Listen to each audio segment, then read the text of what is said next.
Kaya sasama ka ba? Hello mga kalingap, welcome back to my YouTube channel. Magandang araw po sa lahat. Sa man daw kayo ng mundo naroroon ngayon.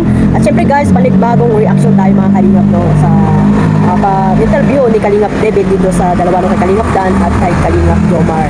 So about po dito sa pag-celebrate nila ng Pasko at New Year. At ayun nga no, makasama kaya or papayag kaya si Carla na doon kila Kalingap Jomar mag New Year mga kalingap. So bago natin simulan ang ating reaction, shoutout muna tayo sa ating founder Kuya Bal Santos Matubang, Ate Edna Vlogs at Kalingap Rob. At sa lahat po ng mga nasa landing pad, ambassador, deputy at mga kalingap, scouters, mega love shoutout. At syempre sa mga kapwa ko po OFW na walang sawang sumusuporta po sa aking YouTube channel at sa buong team Kalingap. Shoutout po sa inyong lahat.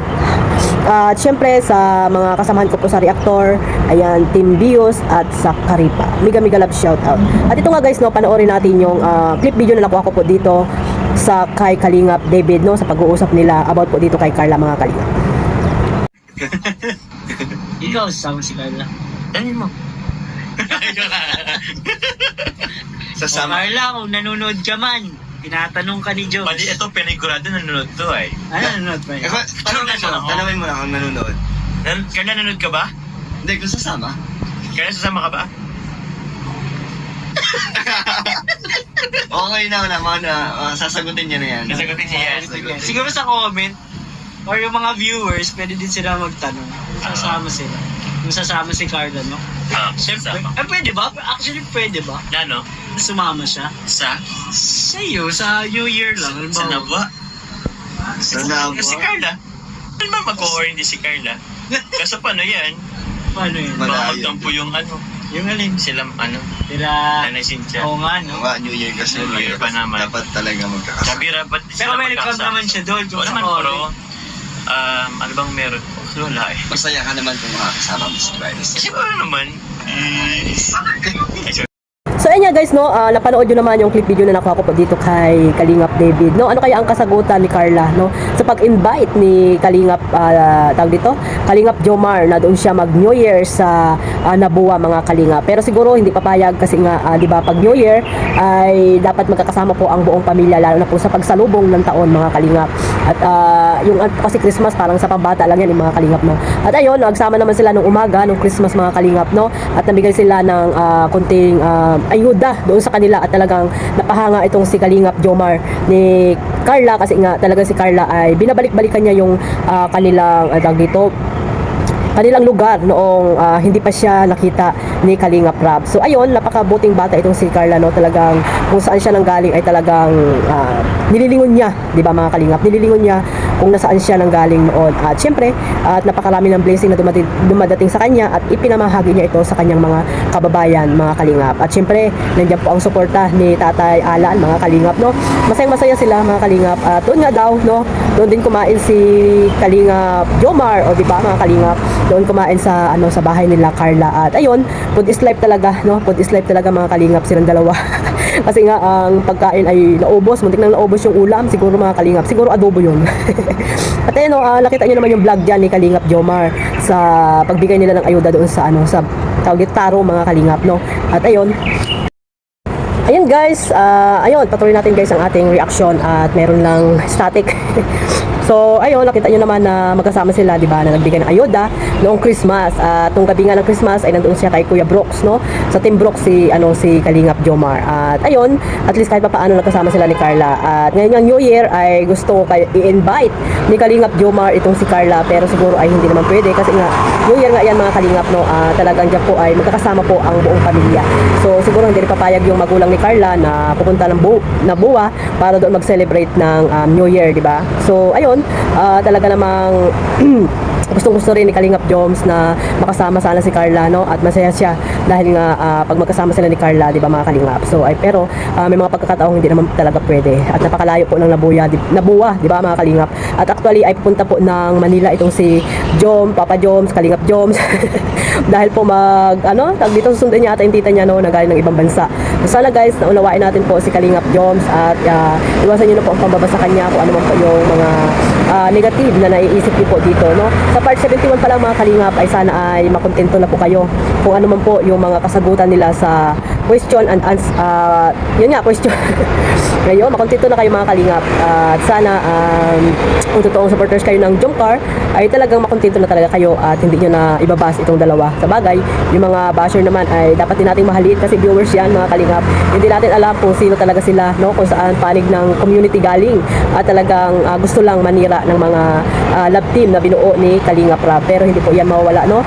Sabi nga ni Kalingap Rab ay hindi niya rin kayang mawala po ang Jomcar, no? Sa kanyang binuong tawag dito, love team mga kalingap, dahil alam naman natin na 1 year na mahigit, no? At ngayon nga, magbabagong taon na, ayan, patuloy pa rin sana ang kanilang pagsasamahan ni Carla, no? At ayun, kung sila man mga kalingap, ay bonus na lang yan sa mga ginawang teleserye ni Kalingap Rab. At syempre, nandito tayo para magsuporta, no? At sa iba pang mga love team, at magiging masaya po ang lahat kung sila man po ay magkakatuluyan, di ba mga kalingap?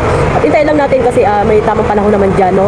Para umamin sila pareho ni Kalingap Joms. At huwag tayo magmadali, no? At kasi si Carla ay, ang goal natin ay makapagtapos siya, di ba? Hindi para mag-asawa agad. Di ba mga kalingap? Sana tayo po yung malawak ang ating pasensya, no? Mahaba pala, mahaba ang ating pasensya dito sa dalawa. Hindi porket nakikita natin na, ayun na nga, na talagang ang closeness nila ay parang mag-boyfriend girlfriend na, ay gusto pa natin na talagang sila ay magsalita kung ano pa talaga yung totoong status ng kanilang pagsasamahan, di ba mga kalingap? Sana guys, yun nga sabi ko, habaan niyo po yung pasensya niyo po para po maiwasan po yung mga hindi magandang komento, mga paninira po about po dito sa dalawa. At especially po kay Kalingap Jomar na talaga namang binabas niyo dahil lamang sa mga hindi ka panipaniwalang mga haka-haka, di ba? At ayun, sana 2025 ay maiwasan na po yung mga ganyang mga negative na sinasabi natin sa isang tao na hindi naman natin kilala kung ano ba talaga yung tunay na nararamdaman nilang pareho.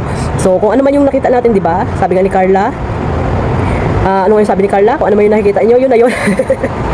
Ayan, nakalimutan ko na guys ang sinabi ni Carla doon sa sa question na binigay ni Kalingap Rab. Yan. What you see, it what you get pala, mga kalingap. Ayan, English kasi mga kalingap, kaya ayan. So, sana maunawaan natin lahat guys ng mga pangyayari, no? Kung may mga pagkakataon man na hindi sila magkasama, di ba?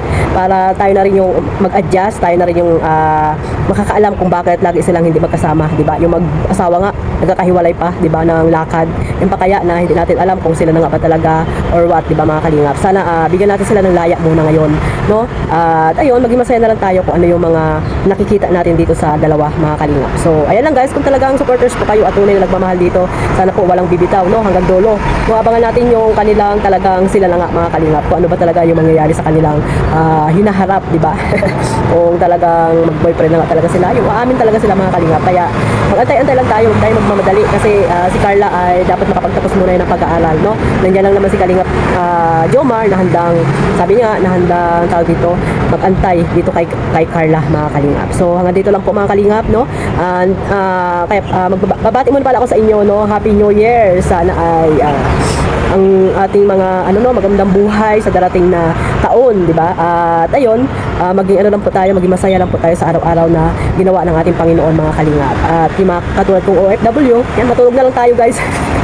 Nilipas din ang New Year. At ganyan talaga, kahit malayo tayo sa pamilya natin, ay masaya pa rin tayo kasi naibigay natin sa kanila yung konting handa, di ba mga kalingap? Yun lang naman ang kasayahan natin bilang isang mga OFW. At iwas stress po, mga kalingap, no? Lalo na tayo, nag-iisa tayo dito sa ibang bansa at wala tayong katulong dito na magbabantay sa atin if ever na magkasakit tayo. Kaya tayo na rin yung wag tayong masyadong die hard or wag natin masyadong iseryosohin ang ating mga napapanood dito sa mga teleserye na ginawa ni Kalingap Rab, no? Gawing inspirasyon at gawing tawag dito di pala inspirasyon.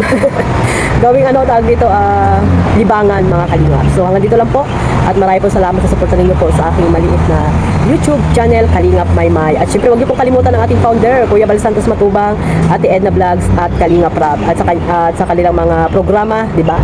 Yung mga nasa landing pad, ambassador, deputy at mga Kalingap scouters dyan na naandyan, no? Sana suportahan natin sila, mga kalingap. At syempre, huwag natin kalimutan suportahan ang mga masisipag na charity vlogger po dyan sa amandako ng lugar, dyan sa Pilipinas. At maraming salamat po sa inyong pagtulong sa mga taong naghihirap, lalo na po ang Team Kalingap. So hanggang dito lang po at ayun, mag-enjoy po tayo sa darating na New Year. God bless po sa lahat. One family, one Kalingap. Bye-bye!